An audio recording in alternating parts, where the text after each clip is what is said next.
While refueling her car, the woman was horrified to see a man not far away, looking like a zombie, rushing toward her with his arms outstretched.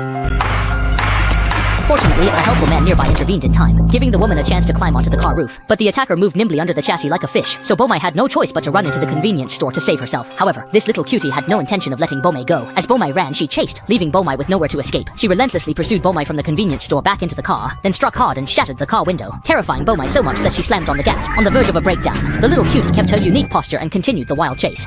But in the very next second, she was hit and sent flying on the spot for running a red light.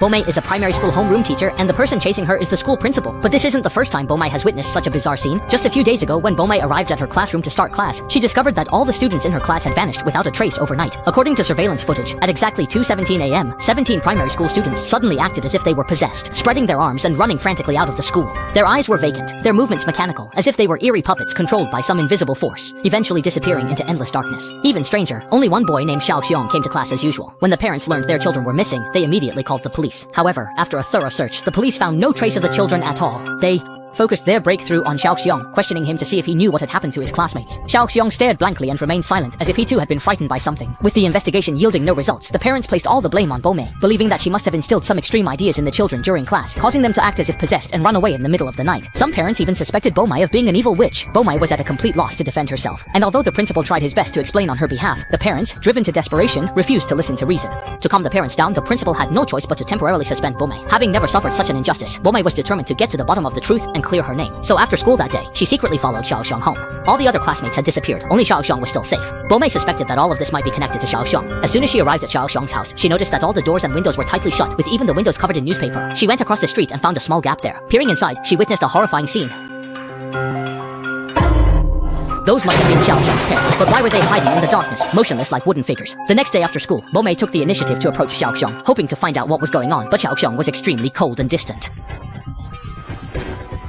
Hey, hang on please, I just want to make sure that everything's alright. Follow me.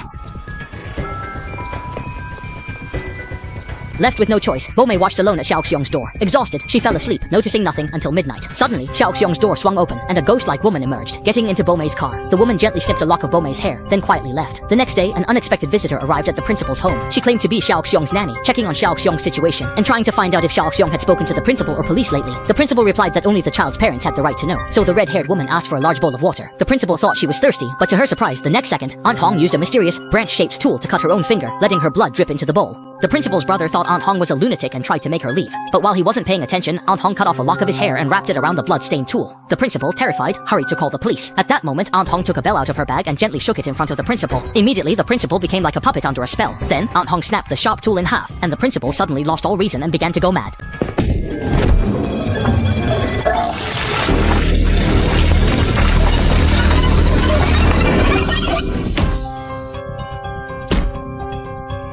He smashed his head to death on the iron.